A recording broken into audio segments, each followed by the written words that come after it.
नमस्कार, news India देख रहे हैं आप और आपके साथ मैं हूं सुरभि तिवारी। मिडिल ईस्ट में महायुद्ध के काले बादल गहरा रहे हैं। सीज फायर टूटने के आसार नजर आ रहे हैं, या यूं कहें कि सीज फायर टूट गया है। ऐसा इसलिए क्योंकि हॉर्मुज में 2 कार्गो जहाज पर हमला हुआ। अटैक तब हुआ जब अमेरिका ने हॉर्मुज में फंसे हुए कमर्शियल जहाजों को निकालने के लिए प्रोजेक्ट फ्रीडम लॉन्च किया।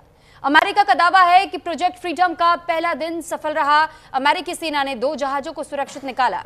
इस ऑपरेशन में वॉरशिप, हेलीकॉप्टर, फाइटर जेट और ड्रोन का इस्तेमाल किया गया। कुछ ईरानी जहाजों को नष्ट करने का दावा भी अमेरिका ने किया है, लेकिन इसी बीच ईरान ने यूएई के ऑयल डिपो पर हमला कर दिया। इस हमले में 10 लोगों की मौत की खबर है। 3 भारतीय भी घायल हुए हैं। प्रधानमंत्री मोदी ने यूएई पर हुए हमले की कड़ी निंदा की।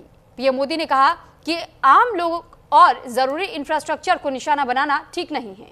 कई देशों ने भी ईरान की मंशा पर सवाल उठाए, जिसके बाद ईरान ने सफाई दी कि अमेरिका ने हॉर्मुज में जबरन रास्ता बनाने की कोशिश की, जिसके बाद से हालात बिगड़े।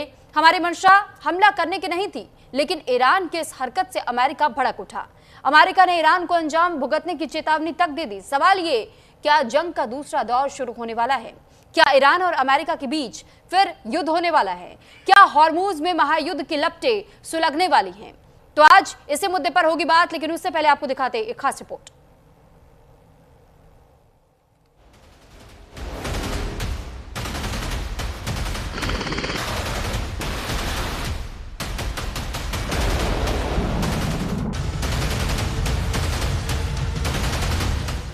मिडिल ईस्ट में अमेरिका की जंगी तैयारियों के बीच समंदर किनारे धधकते शोले, तेल भंडार से उठते आग के गोले और हॉर्मुज में कार्गो जहाज पर हमले की इन तस्वीरों से पूरी दुनिया में दहशत फैल गई।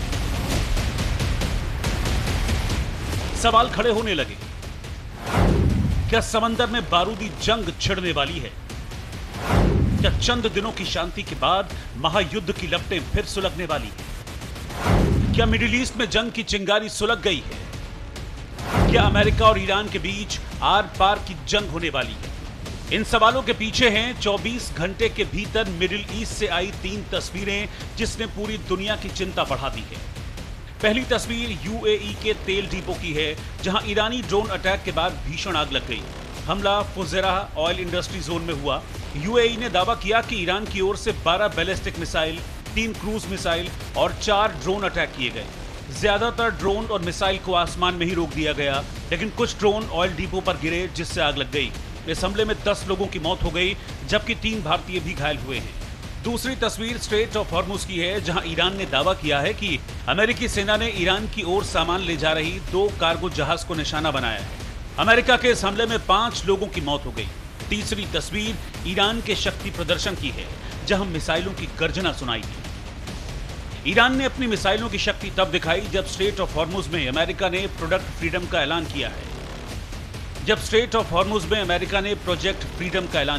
प्रोजेक्ट फ्रीडम के तहत स्ट्रेट ऑफ हॉर्मुज में फंसे जहाजों को सुरक्षित निकालने की योजना बनाई गई है।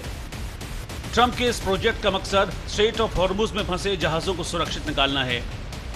ट्रंप का दावा है कि कई देशों ने अमेरिका से मदद मांगी है।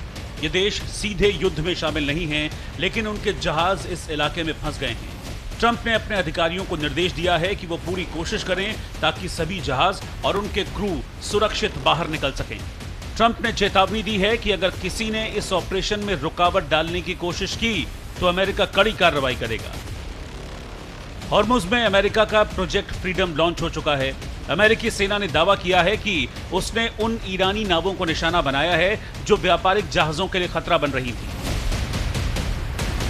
अमेरिका का दावा है कि प्रोजेक्ट फ्रीडम का पहला दिन सफल रहा।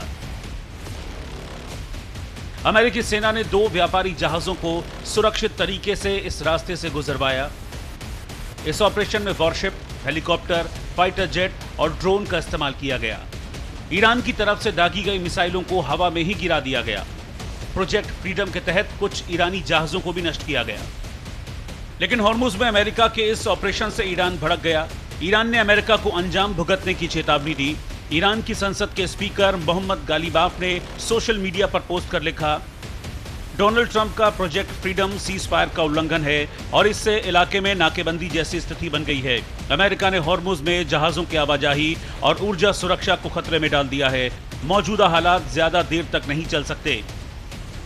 इसके साथ ही यूएई पर हुए ड्रोन अटैक को लेकर भी ईरान ने अमेरिका के प्रोजेक्ट फ्रीडम को ही जिम्मेदार ठहरा दिया। ईरान की सेना की ओर से कहा गया, अमेरिका ने हॉर्मुज में जबरन रास्ता बनाने की कोशिश की, जिसके बाद हालात बिगड़े। हमारी इस तेल क्षेत्र पर हमले की कोई योजना नहीं थी। इस घटना के लिए अमेरिकी सेना जिम्मेदार है और उसने क्षेत्र की स्थिरता को खतरे में डाला है। हॉर्मुज को लेकर ईरान और अमेरिका के बीच तनाव बढ़ गया है और ये तनातनी तब और बढ़ी जब ट्रंप ने ईरान को खुली धमकी दे दी। Can't let Iran have a nuclear weapon. We hit all new highs, and I said we have to take care of business because we can't let that happen. So we did a little detour, and it's working out very nicely. They have no Navy, they have no Air Force, they have no anti-aircraft equipment, they have no radar, they have no nothing. They have no leaders, actually. The leaders happen to be gone also. But can't let them have a nuclear weapon, or you'd have problems like nobody would believe. परमाणु हथियार के मुद्दे पर Trump के तेवर तल्ख हैं। वो शुरुआत से कहते आ रहे हैं कि ईरान को न्यूक्लियर हथियार नहीं बनाने देंगे। ईरान ने न्यूक्लियर प्रोग्राम नहीं छोड़ा तो उसे तबाह कर देंगे। अब की बार महाविनाशक हमला करेंगे। सवाल है, क्या ट्रंप ने ठान लिया है कि ईरान को बर्बाद करके ही दम लेंगे? क्या ईरान के न्यूक्लियर ठिकानों पर बम बरसाएंगे ट्रंप? क्या अब महाजंग का दूसरा दौर शुरू होगा? Bureau report, news India.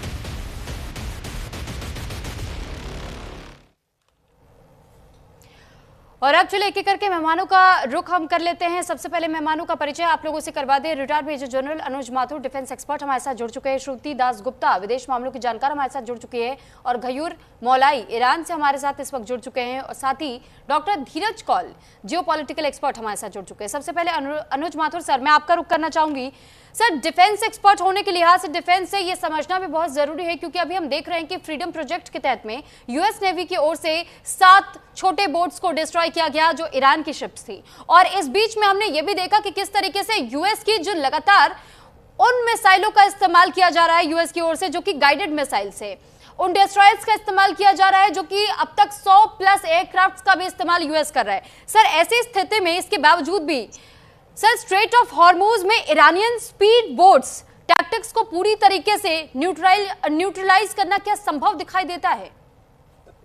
जय हिंद सुरभि।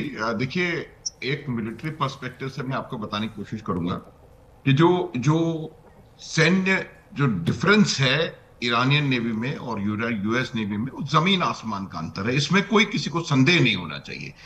अगर आप ये समझते हैं कि अपने 150-200 जो स्पीड बोट्स हैं उनकी मदद से आप इतना बड़ा जो built up American US naval forces का और मरीन फोर्सेस का वहां पर हुआ है, उसको आप चैलेंज कर सकते हैं, उससे लोहा ले सकते हैं, तो मुझे नहीं लगता ये संभव है।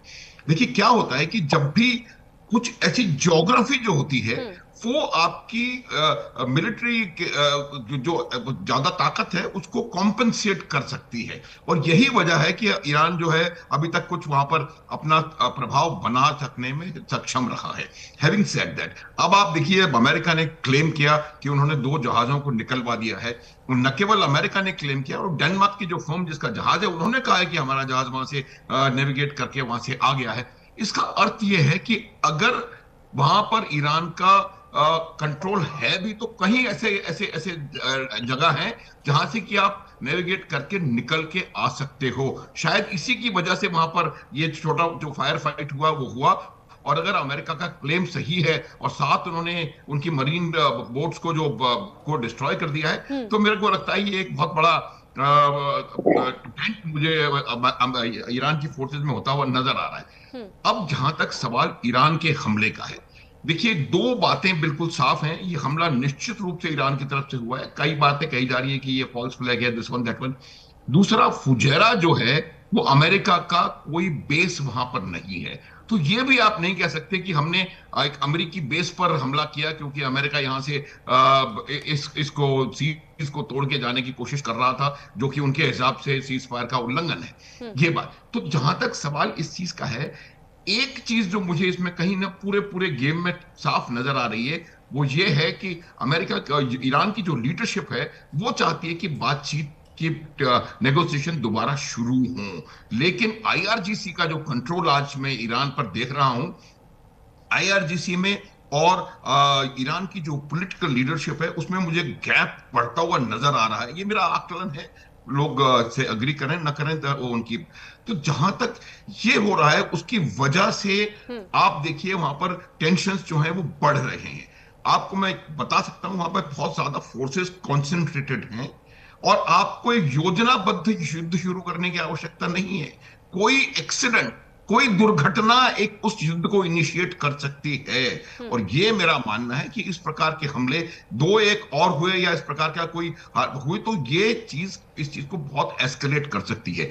इस चीज के तुरंत बाद एक लाइन और बोलूंगा सुरभि, तुरंत बाद अरागची ने इश्तेदार से बात करी है, इस बात को समझते हैं कि अब जो स्ट्रेट ऑफ हॉर्मुज पर ब्लॉकेड है उसका सबसे ज्यादा विपरीत प्रभाव ईरान पर पड़ रहा है, बाकी ना कि बाकी दुनिया पर। मैं ये नहीं कह रहा हूं कि बाकी दुनिया पर इसका प्रभाव पड़ना बंद हो गया है, प्रभाव पड़ रहा है, लोगों को बहुत परेशानी है इसकी वजह से, लेकिन ईरान पर ज्यादा इसका प्रभाव पड़ रहा है। इसका कहने का अर्थ यह है सुरभि कि जो ईरान है उसके पास अब टाइम कम है, क्योंकि जितनी ज्यादा देर ये यहां पर प्रभावी तरीके से ब्लॉकेड लगा रहेगा उतना ही ज्यादा असर ईरान के ऊपर आर्थिक रूप से पड़ेगा, जो कि एक दबाव क्रिएट करेगा। तो मेरा यह मानना है कि जो बातचीत का प्रयास जो किया जा रहा है वो इसी डायरेक्शन में है कि किसी प्रकार से यहां पर टेंशन को डिफ्यूज किया जा सके। एक गलती बहुत बड़ा यहां पर युद्ध का सिनेरियो क्रिएट कर सकती है सभी। ठीक है अनुसार, लौट रही हूं मैं आपके पास। इस बीच एक बड़ी खबर है कि हॉर्मुज में दक्षिण कोरिया के जहाज पर हमला हुआ है और धमाके के साथ में दक्षिण कोरिया के जहाज में भीषण आग लगने की भी खबर मिली है। ट्रंप का दावा है कि ईरान ने जहाज पर हमला किया, जहाजों की सुरक्षा बहुत जरूरी है, ये ट्रंप की ओर से कहा गया है। धमाके के साथ दक्षिण कोरिया के जहाज में आग लगी। बताया जा रहा है कि इस बार ट्रंप का यह दावा है कि ईरान ने जहाज पर हमला किया है और इन सभी जहाजों की सुरक्षा करना बहुत ज्यादा जरूरी हो जाता है। तो फिलहाल ये बात आप सोचिए कि ट्रंप कह रहे हैं जहाजों की सुरक्षा को लेकर के, और ट्रंप ये कहते हैं, जबकि नेवल ब्लॉकेड उनकी ओर से भी लगाया गया, उन्होंने भी धमकियां दी हैं कि अगर कोई इस इलाके से गुजरने की कोशिश करेगा तो भी हम उसे जाने नहीं देंगे। और आप ऐसे में सोचिए डबल ब्लॉकेड है ये। एक बार फिर हम मेहमानों का रुख कर लेते हैं और श्रुति दास गुप्ता जी, अब सवाल आपसे कि ईरान के जो फॉरेन मिनिस्टर अरागची ने कहा कि प्रोजेक्ट फ्रीडम को उन्होंने प्रोजेक्ट डेडलॉक बता दिया। पाकिस्तान मीडिएटेड टॉक्स को लेकर के क्या कोई समाधान वाकई में दिखाई देता है या फिर ये वाकई सिर्फ और सिर्फ ईरान के लिए हम ये जरूर कह सकते हैं कि एक टाइम बाइंग स्ट्रेटेजी है?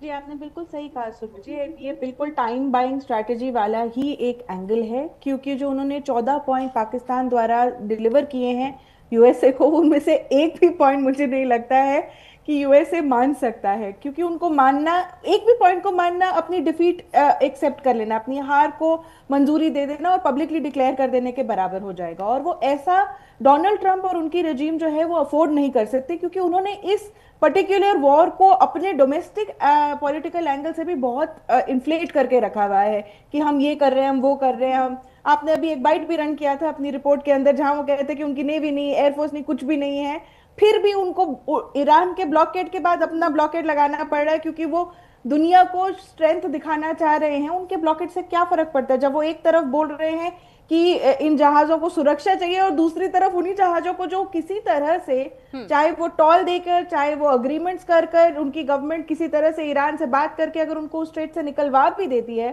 तो भी ये लोग घूम फिर के आ जाते हैं कि भाई नहीं नहीं आप वापस जाइए, कोई नहीं पार करेगा। तो बेसिकली कॉस्ट ऑफ वॉर बढ़ा रही है यूएसए, और ये जो अभी यूएई का स्ट्राइक वगैरह जो हुआ है, ये ईरान कॉस्ट ऑफ वॉर बढ़ा रहा है पूरी दुनिया के लिए और यूएसए के लिए एक प्रेशर पॉइंट बना रहा है। अभी Iran of course official statement उन्होंने यही दी है कि ये स्ट्राइक हमने नहीं करी है, ये मिसफायर हुआ है यूएसए की तरफ से, पर यूएई की मीडिया ने बहुत स्पेसिफिकली स्टेट किया है कि जो उनके थार और स्पेक्ट्रा वगैरह जो हैं, जो मिसाइल डिटेक्शन करते हैं, जिसकी वजह से उन्होंने एक छोड़ के बाकी सबको डिटेक्ट कर लिया था, उससे ट्रैजेक्टरी पता चलती है कि वो गल्फ ऑफ पर्शिया से उस तरफ से आया था।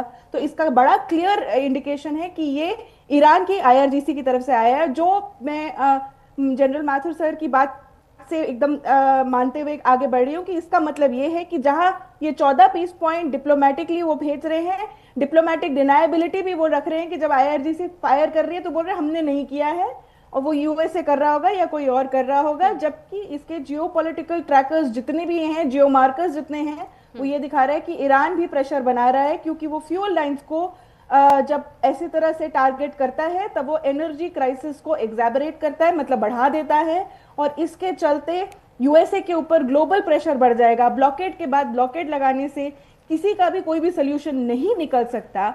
तो यूएसए इस वक्त एक गंदी पोजीशन में अटका हुआ है पॉलिटिकली, क्योंकि उनका 60 डेज ऑफ वॉर खत्म हो गया है। अब ट्रंप को कांग्रेशनल परमिशन की जरूरत है, इसीलिए उन्होंने ये सीज फायर को टर्मिनेट वर्ड यूज करके कांग्रेशनली प्रेजेंट किया है कि ये सीज फायर हुआ है, ये हमारे अग्रेशन जो भी ऑपरेशन था वो, बिकॉज उन्होंने वॉर तो कभी उसको डिक्लेयर ही नहीं किया, तो 60 डेज का उनको जो वो क्लॉज मिलता है इमरजेंसी पावर्स के अंदर वो खत्म हो चुका है 1 मई को, और अब उनको कांग्रेशनल परमिशन चाहिए। तो ये यूएसए के ऊपर भी एक प्रेशर हो गया कि उनके एलाय पे जब अटैक हो रहा है, जो शिप्स जो हैं वो साउथ कोरिया की या अभी इंडियन नेवी के भी कुछ लोग उसमें, इंडियन सेलर्स भी कुछ इफेक्ट हुए थे। आई थिंक 5 की मृत्यु की खबर आई थी, 3 जो अभी ये फुजेरा में लोगों की प्राण हानि तो नहीं हुई, पर कुछ उनको चोटें आई हैं। तो ये सब जो है ये यूएसए को एक तरह से पुश कर रहा है कि आपको एंगेज करें मिलिटरीली, और जब आप एंगेज करेंगे मिलिटरीली तो आप कंप्लीटली अपने ही कॉन्स्टिट्यूशन के विरुद्ध जाते पाए जाएंगे। तो ये एक जियोपॉलिटिकल प्रेशर पॉइंट जो है बड़े सोच समझ के डिप्लोमेटिक डिनायबिलिटी के साथ ईरान के आईआरजीसी ने यूज किया है, क्योंकि उनको पता है उनकी रजीम कभी बोलेगी नहीं कि हमने हाँ किया है, और आईआरजीसी ने ये स्ट्राइक कर दिया है।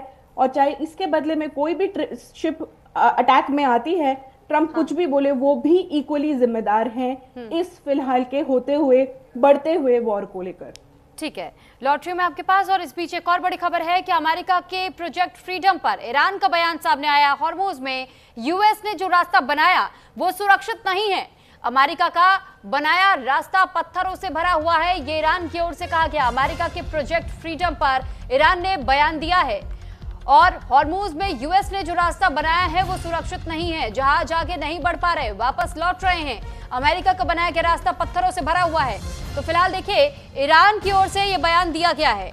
अब गयूर मौलाई जी, आपका रुख करते हुए ग्राउंड रियलिटी की बात भी करेंगे, और साथ ही ये भी जानना चाहूंगी कि जो यूएई पर अटैक हुआ, आप लोगों ने इनकार किया, लेकिन अमेरिका कह रहा है कि ये ईरान की ओर से ही अटैक किया गया है। आप कह रहे हैं कि वो अमेरिका की ओर से मिसफायर हुआ होगा, लेकिन जो इंडिकेशंस मिल रहे हैं कि आईआरजीसी ने ही ये हमला किया, ये स्ट्राइक्स की हैं, तो इससे सीधे सीधे ईरान क्यों नकार रहा है? क्या आईआरजीसी पर अब ईरान का पूरा कंट्रोल नहीं रह गया है क्या? सबसे पहले तो दावत देने के लिए शुक्रिया। अपने तमाम सीनियर पैनलिस्ट और दर्शकों को आदाब, जय हिंद, नमस्ते। देखिए, सबसे पहले तो मैं ये बात कहता चलूं कि ईरान ने अब तक इस पूरे वॉर के दरमियान जो काम किया है उसकी जिम्मेदारी खुलकर कबूल की है। ईरान ने जो काम किया है उसको स्वीकार भी किया है कि हाँ, ये काम हमने किया है। इससे पहले भी आपने देखा कि लगातार जंग के दौरान फॉल्स फ्लैग होते रहे, चाहे वो साइप्रस में हो या अजरबैजान में हो। हद ये है कि तुर्की की तरफ भी हमले किए गए थे, तो तब भी एक नैरेटिव गढ़ने की कोशिश ये की गई थी कि ये हमले ईरान की तरफ से हुए हैं, जिसका ईरान ने सराहत के साथ इनकार किया था कि ईरान का इन हमलों में कोई काम नहीं है। अब तक पूरी दुनिया ने ये देखा भी है कि ईरान की तरफ से जो कार्रवाई हुई, ईरान ने आगे बढ़कर अपनी कार्रवाई को कबूल भी किया, स्वीकार भी किया। लेकिन जो ये घटना हुई है यूएई पर, उसने किसका हाथ है किसका हाथ नहीं है, अभी अगर हम ये भी ना कहें कि ये काम अमेरिका ने किया है या अमेरिका के घटक देशों की तरफ से किया गया है, तो हम ये भी नहीं कह सकते ये काम ईरान ने किया है, क्योंकि ईरान ने अभी तक कोई भी ऑफिशियली बयान इस सिलसिले में नहीं दिया है। और जब तक ईरान की तरफ से कोई ऑफिशियली बयान नहीं आ जाता, तब तक मैं भी कुछ बात नहीं कह सकता कि हाँ, ये हमला ईरान की तरफ से था या नहीं। लेकिन दूसरी बात ये जो कहा जाता है कि क्या ईरान पर आईआरजीसी का फुल कंट्रोल है, तो देखिए मैं एक बात फिर स्पष्ट रूप से बताता चलूं, आईआरजीसी या ईरानी सेना पूरी तरीके से जवाबदेह है ईरान के सुप्रीम लीडर के लिए, और ईरान के सुप्रीम लीडर की बिना अनुमति के ना तो आईआरजीसी कोई कदम उठा सकती है, ना ही सेना कोई कदम उठा सकती है। कहीं ना कहीं पूरी दुनिया में जो एक तासुर देने की कोशिश ये की जा रही है कि ईरान की लीडरशिप में मनमुटाव हो रहा है, मतभेद हो रहा है, या आईआरजीसी या सरकार के बीच मतभेद हो रहा है, यकीन मानिए ये ये सरासर झूठ है। और कहा जाए कि जंग के दरमियान सिर्फ मैदान पर ही जंग नहीं होती, सेनाओं के दरमियान ही जंग नहीं होती, बल्कि जंग के अलग अलग मैदान होते हैं, विभिन्न मैदान होते हैं। ये भी उसी कोशिश का एक हिस्सा है कि जितना हो। जी, एक सवाल ये भी कि अभी हाल फिलहाल में आपने एक वीडियो सर्कुलेट होते हुए देखा था, आप सुप्रीम लीडर का जब जिक्र कर रहे हैं, मुस्तफा खामेनी को लेकर के बहुत सारी अटकलें हैं, क्या वो ठीक है नहीं है? क्योंकि एक बार स्ट्राइक में अमेरिका ने ये तक दावा कर दिया था कि हमने तो मुस्तफा खामेनी को बहुत ज्यादा नुकसान पहुंचाया, वो बोलने बात करने की स्थिति में नहीं है, और उसके बाद से मुस्तफा खामेनी कभी सामने किसी वीडियो में ना आए। और यहाँ तक एक वीडियो जो सर्कुलेट हुआ सर, जब फ्यूनरल के तहत में कई लोगों को श्रद्धांजलि दी जा रही थी, उस वक्त मुस्तफा खामेनी की तस्वीर लगी हुई थी बगल में, तो सर ये इस बात से तो और ज्यादा संदेह पैदा हो जाता है। आपने कई सवाल कर दिए, मुझे टाइम दीजिए, मैं एक एक करके सबका जवाब देता चलूं। पहली बात तो आपने ये कहा कि शहीदों की तस्वीरों के साथ मुश्तबा खामनाई साहब की तस्वीर। देखिए, अगर आप ईरान पर नजर रखती हो या ईरान की खबरों को देखती रही हो, तो मैं एक बात बताता चलूं, ईरान की इस्लामी क्रांति के जनक थे आयतुल्लाह खुमैनी। आयतुल्लाह खुमैनी की तस्वीर भी आपने बहुत बार देखी होगी कि जहां शहीदों को श्रद्धांजलि दी जाती थी या शहीदों के लिए कोई प्रोग्राम होता था तो साइड में आयतुल्लाह खुमैनी की तस्वीर भी लगाई जाती थी। उसके बाद भी यह सिलसिला जारी रहा कि जब ईरान के शहीदों को श्रद्धांजलि दी जाती थी तो तत्कालीन सुप्रीम लीडर शहीद आयतुल्लाह सैयद अली खामनेई की तस्वीर भी होती थी। बिल्कुल यही काम इस तरह हुआ, यही तेहरान से तकरीबन 200-250 किलोमीटर की दूरी पर एक मशहूर जगह है मशहद अर्दहाल, वहां शहीदों के लिए एक प्रोग्राम था, तो ईरान की उसी परंपरा के अनुसार शहीदों के बैनर के साइड में ही सुप्रीम लीडर, जो वर्तमान सुप्रीम लीडर हैं सैयद मुश्तबा खामनेई, उनकी तस्वीर भी लगाई गई, जिसे मीडिया ने लपका और एक गलत नैरेटिव सेट करने की कोशिश की। दूसरी बात ये रही कि सैयद मुश्तबा खुमैनी नजर क्यों नहीं आ रहे हैं। देखिए, यहाँ एक खबर बहुत आम है, इराक के, ईरान के बड़े बड़े धर्मगुरुओं ने और जिम्मेदार लोगों ने सैयद मुश्तबा खुमैनी को अमेरिका और इसराइल जैसे दरिंदा सिपत दुश्मनों के निशाने पर देखते हुए उनसे रिक्वेस्ट की थी कि अगर आप अंडरग्राउंड रहकर ही काम कर रहे हैं, पब्लिक की नजरों से दूर रहकर ही काम करना चाहे तो ये देश के लिए भी बेहतर होगा और हम लोगों के लिए भी बेहतर होगा। तो अगर कहा जाए कि लोगों के सामने ना आकर, पब्लिक के बीच में ना आकर, अगर कोई एक कमांडर अपने रूम से अपने ठिकाने से ही मुल्क को लीड कर रहा है तो इसमें कोई बड़ी बात नहीं है और नैरेटिव सेट करने वाली बात नहीं है। रही बात कि सैयद मुश्तबा की स्वास्थ्य की रिपोर्ट को लेकर, तो उसके लिए मैं एक बार फिर स्पष्ट कर दूं, एक तरफ उनको लेकर जो खबरें फैलाई जा रही हैं वो है पश्चिमी मीडिया या ट्रंप की तरफ से दावे किए जा रहे हैं। ट्रंप कितने सच्चे हैं ये बताने की जरूरत नहीं है। शायद मैं आपके प्लेटफॉर्म से ही वाशिंगटन पोस्ट की उस रिपोर्ट का जिक्र कर चुका हूं जिसमें उन्होंने कहा था कि ट्रंप ने अपने पहले कार्यकाल में ही 30 से 35 हजार तक झूठ बोले हैं। यानी अगर एवरेज निकाला जाए तो प्रतिदिन 30 से 35 झूठ ट्रंप ने बोले हैं। और अब भी लगातार वो कितना झूठ बोलते रहे। आपने ही खुद एक रिपोर्ट अभी चलाई थी जिसमें ट्रंप कह रहे थे कि ईरान की नेवी भी बाकी नहीं है, ईरान की सेना भी नहीं बची है, मैं सबको खत्म कर चुका हूं, उनकी कोई परमाणु फैसिलिटीज भी बाकी नहीं है। तो कितना सच है ट्रंप का दावा, कितना झूठ है, ये बात आप बहुत अच्छी तरीके से जान सकते हैं। रही बात कि मुश्तबा खामनेई की क्या कंडीशन है, उसके लिए मैं आपको सिर्फ एक पॉइंट में बात बताता चलूं।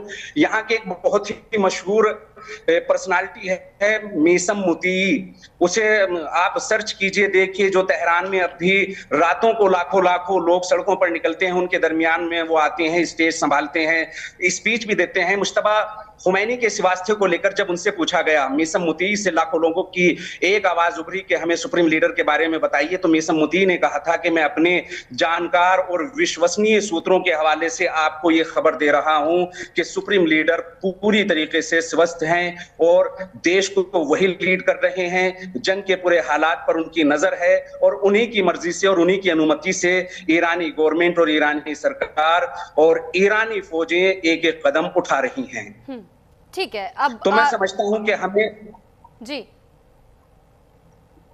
मैं समझता हूं कि जब एक तरफ हमारे सामने ट्रंप जैसा झूठा और मक्कार और उनका मीडिया हो और दूसरी तरफ ऐसे लोग हों जिनकी तरफ से इस जंग के दौरान में भी झूठ और प्रोपेगेंडा सामने नहीं आया है, तो एक इंसान को यकीन उन लोगों पर करना चाहिए जो सच्चे हों।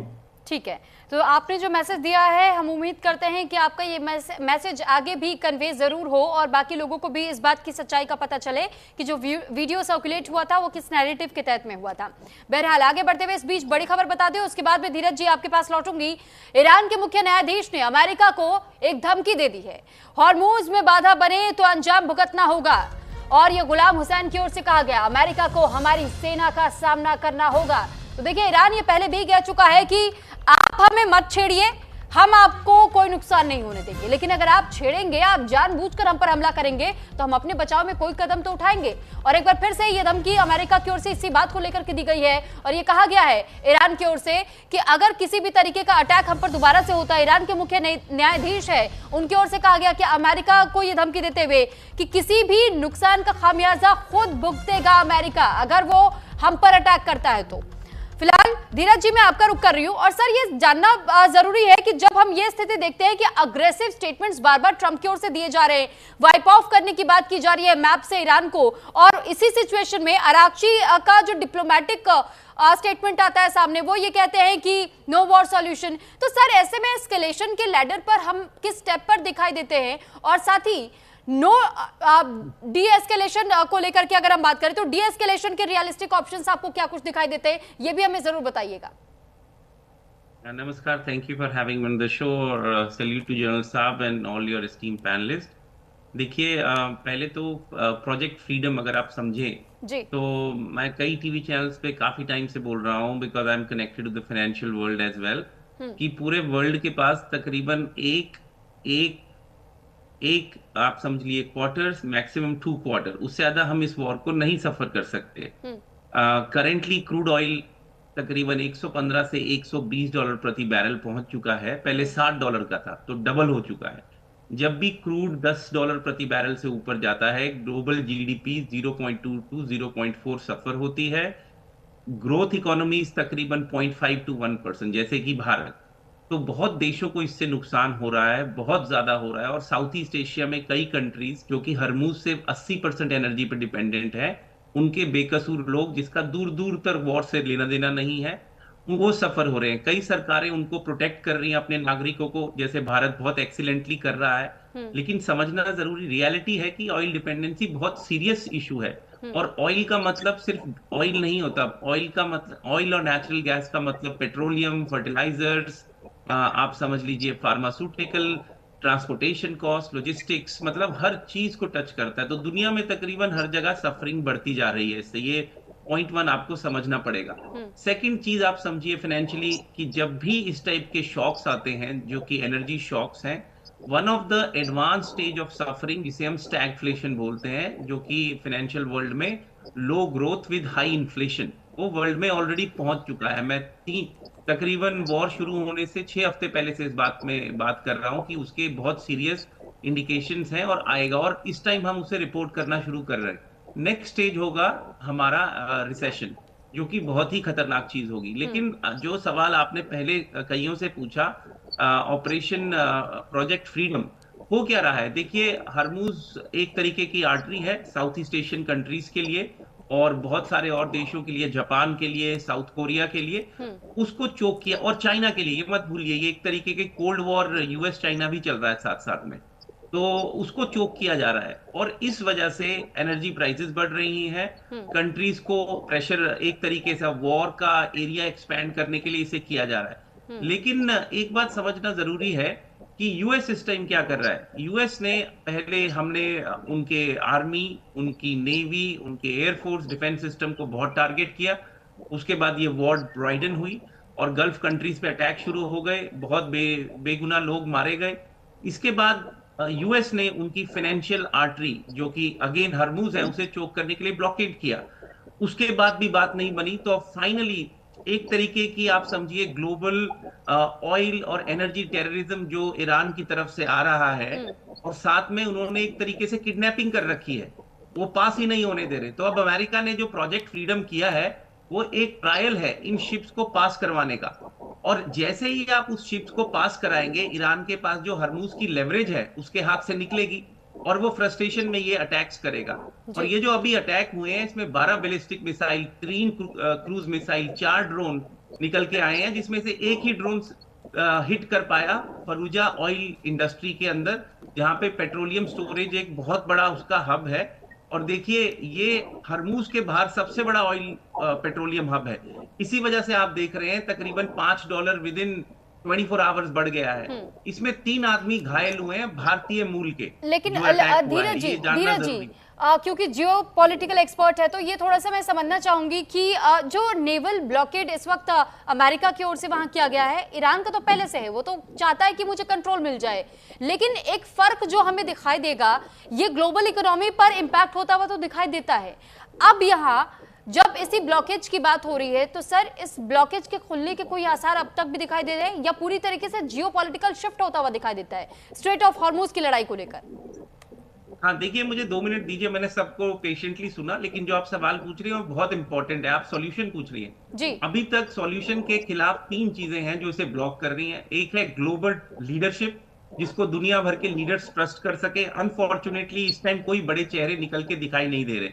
इस टाइम सबसे बड़ा लेवरेज अगर किसी के पास ईरान के ऊपर है वो है China. Russia is less but China is there, और चाइना भी खुल के बाहर नहीं आ रहा, ऑब्जेक्ट कर रहा है। देखिए, जो यूएस ने ब्लॉकेज लगाया था वो इसीलिए लगाया था कि जो ईरान को पैसा मिल रहा है ऑयल बेच के दुगने दानों पे, हम उसे कंट्रोल कर सके। ईरान की इकोनॉमी ऑलरेडी आप समझिए रिसेशन तो दूर, डिप्रेशन में है। इन्फ्लेशन 90% प्रतिशत ऊपर है। उसकी करेंसी 1.5 मिलियन के करीब है $1 का, अगर आप उठा ले तो बहुत हालात खराब है। लेकिन इस सब के बीच में एक मीडिया वॉरफेयर चल रहा है, एक इंफॉर्मेशन वॉरफेयर चल रहा है, प्रोपेगेंडा वॉरफेयर चल रहा है, और ईरान से कोई क्लीन इमेजेस नहीं आती।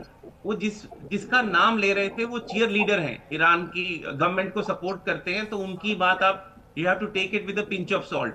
ये समझ लेना कि ईरान में कोई डिस्ट्रक्शन नहीं हुआ है, कोई नुकसान नहीं हुआ है। एक तरीके का मीडिया नैरेटिव है जो कि एक्सपैंड हो रहा है, लेकिन जब इंडिपेंडेंट मीडिया वहां जाएगा वॉर के बाद, and I hope it stops, क्योंकि at the end of the day इसमें सबसे बड़ा नुकसान ईरान की कॉमन जनता का हो रहा है, साउथ ईस्ट एशिया के लोगों का हो रहा है, जिसका इसका ईरान से कोई लड़ाई से कोई लेना देना। ये बेगुना लोग लेबनान में मारे जा रहे हैं, इजराइल में मारे जा रहे हैं। तो ये कहीं ना कहीं इस वॉर को रुकना बहुत जरूरी है।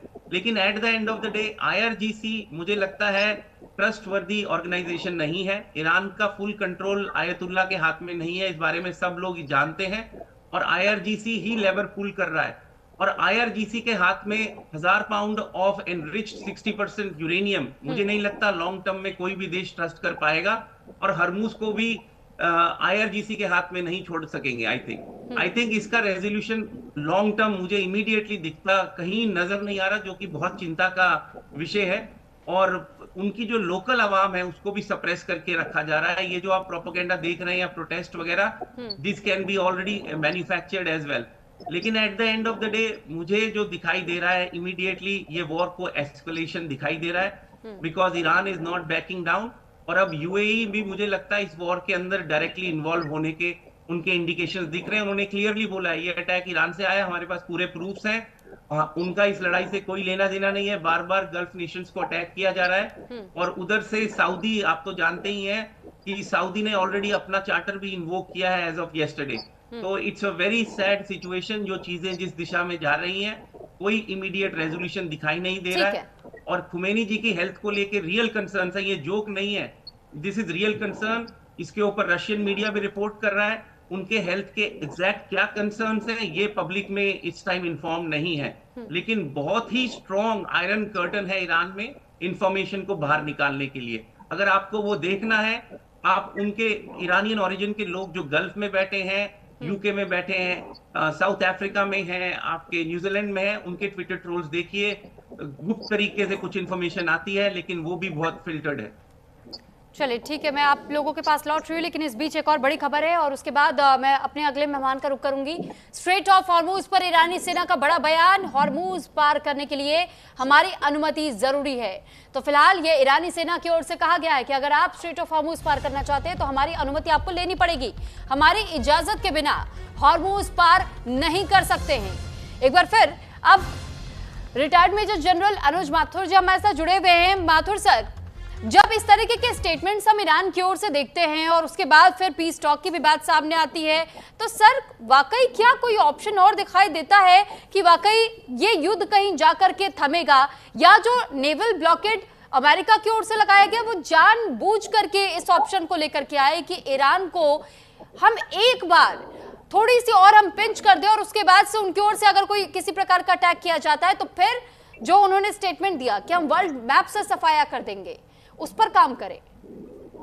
सुरभि देखिए, ये स्टेटमेंट तो खैर मुझे लगता है कि आउटरेजियस है कि मैं वर्ल्ड मैप से किसी को सफाया कर दूंगा। वो पिछले 2.5 साल में गाजा का कुछ नहीं कर पाए, तो ईरान का तो क्या करेंगे, उसको छोड़िए। आपको मैं जो वजह बताता हूं, देखिए क्या हो रहा है कि ईरान का, न केवल ईरान ने स्टेट ऑफ हॉर्मुज पर मेरे हिसाब से इलीगल जो कंट्रोल उन्होंने अपना बना रखा है, पहली बात। दूसरी बात यह है कि उन्होंने जो अभी एक ईरानियन चैनल से, गवर्नमेंट चैनल से ये बात निकल करके आई है कि फुजैरा से भी अगर आपको कोई तेल का आयात निर्यात करना है तो उसके लिए आपको ईरान से परमिशन लेनी पड़ेगी। थोड़े दिनों बाद शायद ईरान ये भी कहेगा कि बंबई से आपको अगर तेल भेजना है तो उसकी परमिशन भी आप ईरान से ले लें, न्यूयॉर्क से भेजना है तो उसकी परमिशन भी आप ईरान से ले लें। तो मेरा ये मानना है कि अपनी जो डिमांड्स हैं, अपनी जो वो, उनको रीजनेबल लिमिट्स में रखना पड़ेगा। दोनों साइड्स को अपने जो एक्सट्रीम डिजायर्ड एंड स्टेट्स हैं, सुरभि, कई दफा मैं आपके चैनल पर भी ये बात कह चुका हूं, उनको मेल्ट डाउन, टोन डाउन करना पड़ेगा और तभी वाया मीडिया इसका निकल सकता है। ये बात धीरज साहब की बिल्कुल सही है। एकमात्र लीवर जो ईरान के पास अभी मेरे हिसाब से बचा हुआ है वो स्ट्रेट ऑफ हॉर्मुज है। और चूंकि अब अमेरिका की जो मनूवर्स हैं, उससे उनको कहीं ना कहीं नजर आ रहा है कि स्ट्रेट ऑफ हॉर्मुज पे अगर ये शुरू हो गया, अब आप मुझे बताइए कि ईरान किस प्रकार का स्टेटमेंट क्यों देगा कि आप जिस रास्ते से जा रहे हैं वो रास्ते में पत्थर हैं, या वो शैलो है, ये है, वो है। ये तमाम चीजें, आजकल साइंटिफिक जमाना है, हर एक को पता है कहां पर कितना पानी है, कैसे वहां से नेविगेट करना है। इसमें कुछ किसी को बताने की जरूरत नहीं है। तो ये तमाम जो स्टेटमेंट्स हैं, मेरा ये मानना है कि ये स्टेटमेंट्स किस वजह से दिए जा रहे हैं सुरभि, क्योंकि वो इसके ऊपर अपना कंट्रोल रखना चाहते हैं। मैं तो इस बात से अचंभित हूं कि अमेरिका ने इसके बारे में पहले क्यों नहीं सोचा। ये जो, अगर आप इसके ऊपर ब्लॉकेट लगा देंगे तो सबसे ज्यादा असर ईरान की अर्थव्यवस्था पर होगा। और आप देखिए जो ईरान में प्रदर्शन हुए थे जनवरी के पहले सप्ताह में, उसमें क्या हुआ क्या नहीं हुआ हर एक जानता है। 20-25 हजार, जितने हजार जिसको मारा गया वो उसको अलग छोड़िए, लेकिन वो इस वजह से हुए थे कि ईरान के जो लोग हैं वो इस बात, ये इन्फ्लेशन से, महंगाई से, बेरोजगारी से, गरीबी से त्रस्त थे। और उसके खिलाफ, उसके बाद इतना नुकसान ईरान का हो चुका है, इसमें किसी को कोई मेरे साथ संदेह नहीं होना चाहिए। अगर 1000, 10, 20 दोनों देशों ने मिला के करीबन 25,000 हवाई हमले किए हैं। आप क्या मुझे ये बता रहे हैं कि 25,000 हवाई हमलों में ईरान को कुछ नहीं हुआ? तो ये सोचना पड़ेगा कि इतने हमलों के बाद ईरान को कितना नुकसान हो चुका है। और जब से ये इफेक्टिव ब्लॉकेड लगा हुआ है, लगातार ईरान को नुकसान हो रहा है अर्थव्यवस्था के ऊपर, आर्थिक रूप से। पूरी दुनिया के बारे में मैं समझता हूं इस पे दबाव है। South Asia, south east Asia, सब जगह इसका दबाव है। लेकिन इस दबाव का बाकी देश कोई अल्टरनेटिव निकाल सकते हैं। देखिए, ये फुजैरा पे हमला इसीलिए है कि जो अल्टरनेटिव निकल रहा है वो उसको भी मना करना चाहते हैं। अगर ईरान ये कह रहा है कि ओमान के शोर्स तक का पूरा टेरिटोरियल वाटर्स मेरे हैं, और फिर वो ये भी कहना चाह रहे हैं, ठीक है सर, क्योंकि आपने ओमान का जिक्र किया है सर, इस बीच ओमान से जुड़ी एक बड़ी खबर है, वो बताकर के मैं आपके पास लौट रही हूँ। ओमान की खाड़ी में अमेरिका ने एक नया युद्धपोत तैनात कर दिया।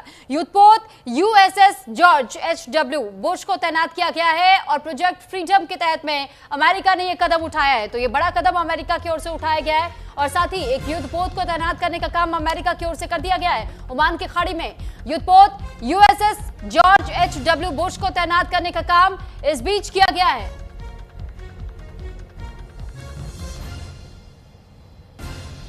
तो ये बड़ी खबर इस वक्त आपको बता रहे हैं, क्योंकि इस वक्त अमेरिका भी किसी भी तरीके से अब वो इरादे में नहीं दिखाई दे रहा है कि वो इस युद्ध को बीच में छोड़ करके चला जाए। और ये अलग अलग तरीके के जो स्टेटमेंट्स आ रहे हैं, ये युद्ध पोतों की तैनाती हो रही है या अल्टरनेटिव रूट्स तैयार करने की बात कही जा रही है, तो ऐसे में अब व्यवस्थित तरीके से अब कदम उठाने की कोशिश में दिखाई दे रहा है अमेरिका। हालांकि ईरान को नुकसान इस बीच में बहुत ज्यादा हुआ है, लेकिन अभी भी ईरान डटा हुआ है इस बात को लेकर के और ये कह रहा है कि अगर हम पर किसी प्रकार का कोई भी हमला होता है, हम किसी पर भी हमला खुद से नहीं करते, लेकिन अगर हमला होगा अपने बचाव में हम भी कदम उठाएंगे, पलटवार करेंगे। और अगर आप स्ट्रेट ऑफ हॉर्मुज को पार करने की कोशिश करते हैं, वो भी हमारी बिना अनुमति के, तो फिर इसका अंजाम उठाना पड़ सकता है। तो फिलहाल देखिए, प्रोजेक्ट फ्रीडम के तहत में अमेरिका ने एक कदम जरूर उठा लिया है और अमेरिका की ओर से एक नए युद्धपोत की तैनाती ओमान की खाड़ी में कर दी गई है। और ये बताया जा रहा है कि जिस युद्धपोत को तैनात किया गया अमेरिका की ओर से, ये USS जॉर्ज H.W. बुश को तैनात किया गया है। एक बार फिर मेहमानों का हम रुख कर लेते हैं। माथुर साहब, पहले आप अपनी बात पूरी कर लीजिए, उसके बाद मैं श्रुति जी का रुख करूंगी। मैं सुरभि यही बताने का प्रयास कर रहा था, 30 सेकंड में अपनी बात को समाप्त करूंगा कि आप जो दूसरे देशों के टेरिटोरियल वाटर्स हैं उनको उसमें जो एक्टिविटी हो रही है उसके ऊपर अगर आप ये कहना चाहते हैं कि वो भी हमारी इच्छा से होगी क्योंकि वो हमारे स्टेट ऑफ हॉर्मुज के जो ब्लॉकेड है उसको बाईपास कर रहा है, तो मेरे को लगता है ये बिल्कुल गलत, एब्सोल्युटली गलत है। सऊदी अरब से लगातार ईस्ट वेस्ट पाइपलाइन के थ्रू व्यापार चल रहा है, फुजैरा से ये यूएई और कतर और बहरीन इनके निकल रहे हैं, इराक ने नॉर्थ वेस्ट से ऊपर अपना तेल आगे भेजना शुरू कर दिया है, ऑल्टरनेटिव निकल करके आ रहे हैं, लोगों ने अपने आप को डाइवर्सिफाई करना शुरू कर दिया है और इसी वजह से ईरान जो है वो थोड़ा दबाव में ज्यादा आ गया है और इसलिए वो यूं कह रहा है कि ये सीमाएं लांग रहा है। अगर आप कहते हैं कि ओमान तक का सागर मेरा है या आप सीमा लांग रहे हैं, ये बिल्कुल अनैतिक और बिल्कुल गलत है। आपका जितने टेरिटोरियल वाटर्स हैं वो आपके हैं और उसके अलावा जो अंतरराष्ट्रीय स्वतंत्र जलमार्ग होता है वो किसी के भी टेरिटोरियल वाटर में नहीं होता है। बिल्कुल सर। हाँ, तो ये बात समझने की। ठीक है सर, लॉटरी में आपके पास। अब श्रुति जी, आपका रुख करते हुए ये मैं थोड़ी सी सिचुएशन को और ज्यादा समझने की कोशिश करूंगी कि जब हम ईरान, इजराइल या अमेरिका की बात करते हैं, हमने ये देखा है कि ये जंग जिस तरीके से शुरू हुई, हालांकि उस आधार पर ट्रंप कुछ खास नहीं कर पाए, जो बातें उन्होंने कही अभी तक वो पूरी तरीके से सक्सीड उसमें हो नहीं पाए हैं, लेकिन अभी भी ईरान भी डटा हुआ है। ईरान को नुकसान बहुत ज्यादा हुआ लेकिन अभी भी वो डटा हुआ है। ऑल्टरनेटिव रूट्स का जिक्र जो किया है माथुर सर ने भी, ऐसे में क्या ऑल्टरनेटिव रूट्स पर यह वाकई में फोकस करने की तैयारी है? क्योंकि हमने देखा स्ट्रेट ऑफ हॉर्मुज से पेट्रो डॉलर को कम करने की कोशिश की गई और ये कहा गया कि अब अगर स्ट्रेट ऑफ हॉर्मुज से कोई गुजरे तो उसे टोल देना पड़ेगा। दूसरी चीज, उस टोल के दौरान भी सिर्फ युआन का इस्तेमाल किया जाएगा। तो क्या वहां भी चोट करने की कोशिश इस वक्त ट्रंप करते हुए दिखाई दे रहे हैं? देखिए, ट्रंप जब से आए हैं उनके, चाहे आप वेनेजुएला वाले मूव्स देख रहे हो या आप ईरान वाले मूव्स देख रहे हो या अभी उन्होंने जो इंडोनेशिया वगैरह के साथ जो उन्होंने no fly zone, no objection वाला फ्लाई जोन वगैरह बनाया है, ये सब के सब प्रेशर पॉइंट्स है एक ही पावर को, और वो है चाइना। उन्होंने अपने नेशनल सिक्योरिटी डॉक्यूमेंट में पहले से ही लिस्ट कर दिया है कि चाइना उनका सबसे बड़ा राइवल है और उसको कंट्रोल करे बिना वो अपनी प्रभुता नहीं रख सकते। तो ये सारे टैक्टिक्स, युआन जो नॉन डॉलर करेंसी में ट्रांजैक्शंस हो रहे थे, जो ट्रेड हो रहा था, जो ऑयल बिक रहा था, क्योंकि पेट्रो डॉलर डील तो मर गई थी 24 में ही, और इसीलिए ये सब जो है ये तब से किसी न किसी तरह से एक पेट्रो डॉलर वाली एक सिचुएशन वापस आ जाए। क्योंकि अगर आप नोटिस करेंगे या नहीं करेंगे, एक बार एक लाइन बोली थी मार्को रूबियो ने कि अगर हमने ये अब नहीं किया, 5 साल में हमें ये सब करने की जरूरत ही नहीं पड़ेगी, अमेरिका उस तरह की प्रभुता दोबारा 5 साल में वापस प्राप्त नहीं कर पाएगा। अगर हमने सैंक्शंस, टैरिफ्स, वॉर, ये सप्रेशन टैक्टिक्स जो देख रहे हैं हम ग्लोब में, वो नहीं किया तो 5 साल बाद ऐसी सिचुएशन ही नहीं रहेगी कि दुनिया पैक्स अमेरिका के अंदर विश्वास रख सके। तो अमेरिका का चाहे कोई भी गोल रहा हो, अभी वो ईरान के साथ दूसरा जो युद्ध लड़ रहा है, पहले युद्ध में भी और दूसरे युद्ध में भी गोल पोस्ट हमेशा चेंज होते रहे। शुरुआत हुई कि हम उनको न्यूक्लियर और उनके बैलिस्टिक मिसाइल्स वगैरह को नष्ट करेंगे, और खत्म अब हो रही है कि अब उनको सिविलाइजेशनली खत्म कर देंगे। तो उनके गोल पोस्ट जो हैं वो हमेशा चेंज होते जा रहे हैं। ग्लोबल प्रेशर उन पे बिल्ड हो रहा है, उनकी इकोनॉमी खुद सफर कर रही है, it is standing on the brink of depression itself. US economy depression को आंख में आंख मिला के देख रही है, और अगर ट्रंप को ये रेजोल्यूशन नहीं हो पाया बेनिफिशियली, सिर्फ पीस नहीं होनी है, बेनिफिट टू यूएस भी जाना है, नहीं तो इस युद्ध का जो कॉस्ट पड़ा है उनको, वो उनकी इकोनॉमी को डुबा के ले जाएगा। तो ये कुछ पॉइंट्स हैं जो यूएसए फोकस कर रहा है, और चाहे इसके चलते वो कितने ही गोल पोस्ट अपने बदल ले, ट्रंप ऐसे ही बेशरम है, आई एम सॉरी, बट वो अपनी स्टेटमेंट्स बदलने में एक पलक झपकने वाला मिनट भी नहीं लेते हैं। तो वो अपनी स्टेटमेंट्स बदल देते हैं, अपने इरादे बदल देते हैं, और वो इस तरह से प्रेजेंट करते हैं कि मैं हमेशा से यही चाहता था, और यही हमारी टोटल एंड कंप्लीट विक्ट्री है। जो आपने सवाल बाकी पैनलिस्ट से भी किया, धीरज जी और माथुर सर सबसे किया, उसका एक और जवाब मैं दे देती हूँ। ये युद्ध कैसे अंत होगा? ये युद्ध तभी अंत होगा जब अमेरिका को प्रॉफिट मिल जाएगा, क्योंकि उसके पास इतनी तो ताकत है कि वो ये युद्ध उतना लंबा खींचता रहे जब तक बाकी नॉन डायरेक्ट प्लेयर्स जो हैं वो डायरेक्टली इन्वॉल्व ना हो जाएं। तो जब तक अमेरिका प्रॉफिट में नहीं आएगा, तब लेकिन तक वो श्रुति इस जी, गेम को प्रॉफिट खेलता किस चीज रहेगा। का ट्रम्प, क्योंकि ये भी देख रहे हैं कि अभी जो आने वाले चुनाव हैं उस चुनाव से पहले ही तो वो हारते हुए दिखाई दे रहे हैं। अगर उन्होंने ये युद्ध नहीं जीता और वो नैरेटिव सेट करने की कोशिश कर रहे हैं कि हम जंग जीत चुके, कई बार इस पर स्पीच वो दे चुके हैं, लेकिन अगर जंग जीत चुके तो फिर अब वो जंग किससे जारी रखे हुए हैं? देखिए, उनकी पॉपुलैरिटी सबसे लो में आ रखी है इस वक्त। उनके जितने भी पॉपुलैरिटी पोल्स चल रहे हैं अमेरिका के अंदर, वो सबसे लोएस्ट में है अब आजकल। उनके जो जिनके ऊपर वो जाके हाथ रख देते हैं उसी सीट पे वो जाके हार जाते हैं। तो ये उनका इतना बुरा प्रभाव पड़ रहा है उनकी रेपुटेशन और उनकी गारंटी के ऊपर। तो वो क्या जीत रहे हैं इसके अंदर वो जियोपॉलिटिकल पुल जीतना चाहते हैं। ठीक है, क्या प्रॉफिट होगा? Geopolitical profit. दूसरा, वो मार्केट मैनिपुलेशन कर रहे हैं अपने और अपने दोस्तों के लिए। तो ये बार बार जो ये सुर्लियां छोड़ रहे होते हैं अपने ट्रूथ सोशल के थ्रू, अपने वेरियस मीडिया स्टेटमेंट्स के थ्रू, तो वो अपनी जो है निजी जायदाद उसको भी वो बढ़ा रहे हैं। तो अपनी संपत्ति बढ़ा रहे हैं, अमेरिका की जियोपॉलिटिकल पुल बढ़ा रहे हैं और स्ट्रेंथ बढ़ा रहे हैं। और इसके बाद उनकी विनिंग पॉइंट क्या होगी? जैसे अभी साउथ कोरिया का जब आपने जहाज का मेंशन किया, उसके बाद ट्रंप ने बोला कि साउथ कोरिया को अपने जहाज को खुद प्रोटेक्ट करने के लिए आना पड़ेगा। इसका इंडिकेशन बहुत साफ है, वो चाहते हैं साउथ कोरिया भी आके इस युद्ध में अपने लोगों को लगाए। ऐसे ही वो बाकियों को भी घसीटेगा। जो ईरान ने बोला कि वहां पत्थर लगे हुए हैं, भाई सब करते हैं, वो ओशन फ्लोर मैपिंग सबके पास है, सबको पता है कहां पत्थर है जी।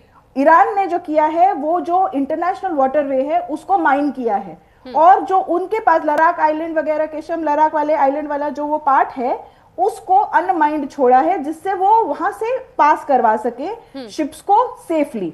तो वो उनका टेरिटोरियल वाटर है, इसीलिए वो लीगली इसके एकदम बॉर्डर में ऐसे खड़ा है, क्योंकि वो फोर्स कर रहे हैं कि ग्लोबल मरीन ट्रैफिक जो है वो उनके वाटर्स के थ्रू जाए, इंटरनेशनल वाटर्स के थ्रू ना जाता है, क्योंकि उन्होंने उसको माइन किया हुआ है।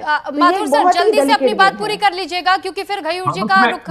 जी मैं सिर्फ एक बात कहना चाहता हूं कि अगर ये जो ये कह रही हैं कि माइन किया हुआ, उन्होंने इंटरनेशनल वाटर्स को माइन करना एक अंतरराष्ट्रीय नियमों के प्रावधान में गलत बात है। ना आप इंटरनेशनल वाटर्स को माइन कर सकते हैं, ना आप ओमानी वाटर्स को माइन कर सकते हैं। ये बहुत गलत मेरे हिसाब से चीज है।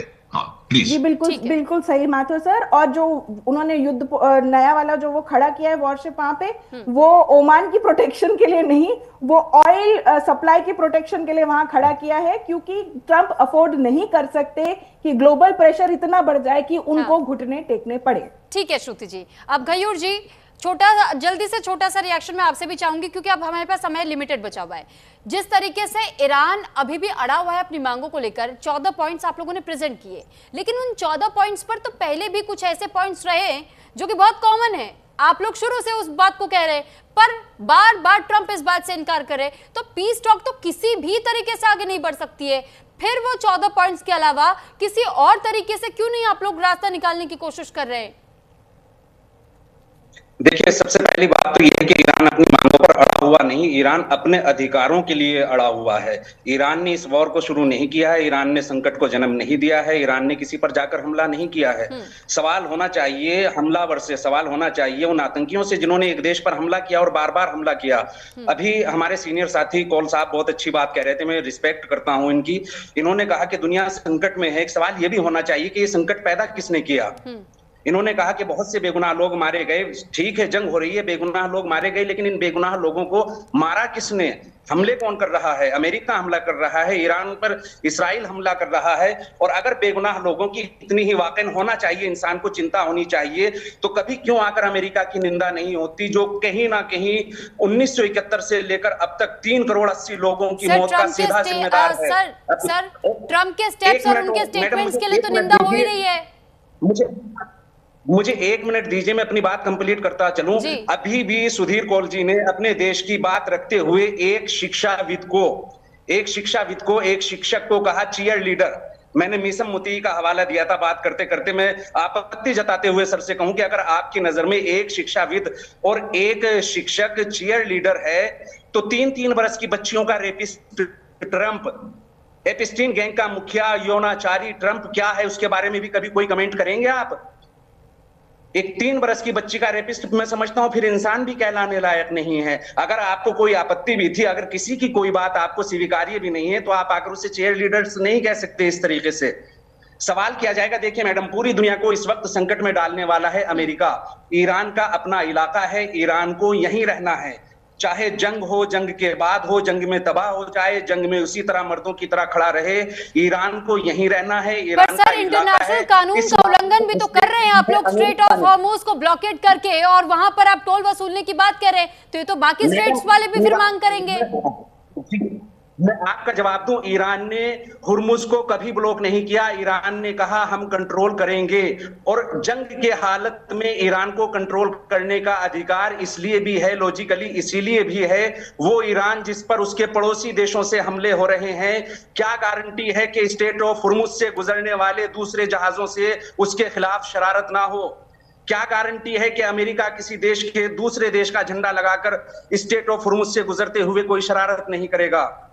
देखिए, ईरान ने सिर्फ कंट्रोल करने की बात की, लेकिन यहां आकर समुद्री डाकू का किरदार अदा कर रहा है अमेरिका। ये बात मैं नहीं कह रहा हूं कि अमेरिका समुद्री लुटेरा है या समुद्री डाकुओं वाला रोल अपना रहा है। खुद ट्रंप ने कहा कि हमारी नेवी स्ट्रेट ऑफ हुर्मुज में बहुत अच्छा काम कर रही है, बिल्कुल उसी तरह जैसे समुद्री लुटेरे करते हैं। तो साहब, ईरान से तो आप बैठकर भी बात कर सकते हैं, पहले अपने इलाके से इस समुद्री लुटेरे को भगाओ। अमेरिका यहां से निकल जाए, एशिया में शांति ही शांति है। चलिए ठीक है गयूर जी। डॉक्टर धीरज जी, मैं आपका रुख कर रही हूँ, एक छोटा सा रिएक्शन आपसे भी जरूर चाहूंगी, क्योंकि जो ट्रंप कर रहे हैं, क्या वाकई वो भी अपनी मनमानी के तहत में कर रहे हैं कि कभी वेनेजुला, कभी वो बात करते हैं कि वो ईरान पर हमला कर देते हैं, उसके बाद से वो कहते हैं हमारा अगला टारगेट ये जगह होगा। तो इस तरीके से वो कहां पर ऐसे हमले करते रहेंगे, कहां पर अपना क्लेम जताते रहेंगे, और ये ग्लोबल इकोनॉमी को वो क्या प्रभावित नहीं कर रहे हैं, और ये ट्रंप के मूव्स की वजह से क्या नहीं हो रहा है? देखिए, दो तीन चीजें क्लैरिफाई करना चाहूंगा। पहली बात तो cheer leader as in supporter for the government, वो सड़कों पे आके लोगों को मोटिवेट करना कि भाई अपनी गवर्नमेंट पे सपोर्ट रखें, नॉर्मल वॉर जोन में हर कंट्री करती है, इसमें कोई खराबी बात नहीं है। नंबर 2, ये समझना कि ट्रंप अमेरिका है, अमेरिका ट्रंप है, ये बहुत बड़ी गलती है।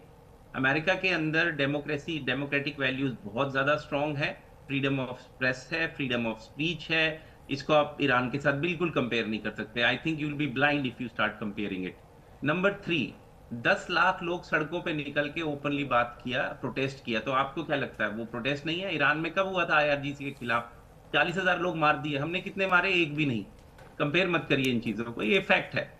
वो भाई साहब जो ईरान से बैठे हैं, शायद भारतीय मूल के हैं, वो डेमोक्रेसी की वैल्यू, अगर इंडियन बॉर्न है तो भारत की ब्यूटीफुल डेमोक्रेसी की वैल्यू वो समझते होंगे। ईरान से उनके कंपैरिजन दूर दूर तक नहीं किया जा सकता।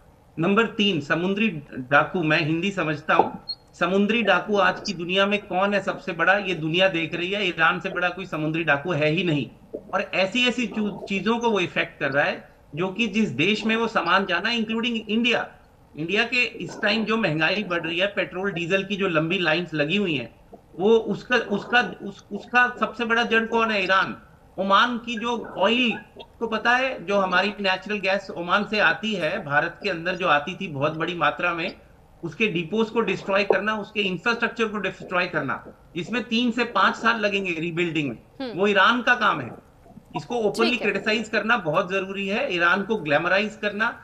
मुझे लगता है डेविड वर्सेस गलाया, ठीक है सर, क्योंकि अब हमारे पास समय सर बचा नहीं है, कमजोर और लेकिन धीरज भाई को अगर बात करें, मुझे जो दिख रहा है, जैसे जैसे टेम्परेचर बढ़ेगा, बहुत से दुनिया के देश सामने निकल के आएंगे। और कल ही सऊदी ने बोला है हम अपनी लिमिट क्रॉस कर रहे हैं टॉलरेंस की, हमें हल्के में मत लिया जाए। अनफॉर्चुनेटली उनका दोस्त पाकिस्तान, वो भी शायद इसमें इन्वॉल्व हो जाएगा। अगर आ गया तो ईरान का तो बॉर्डर। ठीक है गयूर जी, 30 सेकंड्स में सर अपनी बात पूरी कर लीजिए। मैडम, इन्होंने कहा कि इंडिया में भी जो क्राइसिस है, दुनिया भर में, पूरी मिडिल ईस्ट से लेकर अपने एशिया में जो ये संकट हुआ है ऊर्जा का, उसका जिम्मेदार ये फिर आकर ईरान को। मैं कह रहा हूं कि जंग से पहले कहीं कोई संकट नहीं था, कहीं कोई ऐसी ऊर्जा की किल्लत नहीं थी। ये सारी किल्लतें हुई अमेरिका के आतंकी हमलों के कारण। रही बात भारत की, तो भारत और ईरान के रिश्ते बहुत दोस्ताना हैं, और ये दोस्ती आज भी उस वक्त नजर आ जाती है जब शनिवार को। अब मैं इससे ज्यादा सर और नहीं ले पाऊंगी आपका जवाब। बहुत धन्यवाद आप सभी का सर। हमारे साथ आज रिटायर्ड मेजर जनरल अनुज माथुर जी, डिफेंस एक्सपर्ट जुड़े, श्रुति दास गुप्ता विदेश मामलों की जानकार हमारे साथ जुड़ी, और गयूर मौलाई हमारे साथ ईरान से जुड़े हुए थे, डॉक्टर धीरज कौल जियोपॉलिटिकल एक्सपर्ट हमारे साथ जुड़े। आप सभी का एक बार फिर धन्यवाद, और इसी के साथ यहाँ रुक रहे एक ब्रेक के लिए।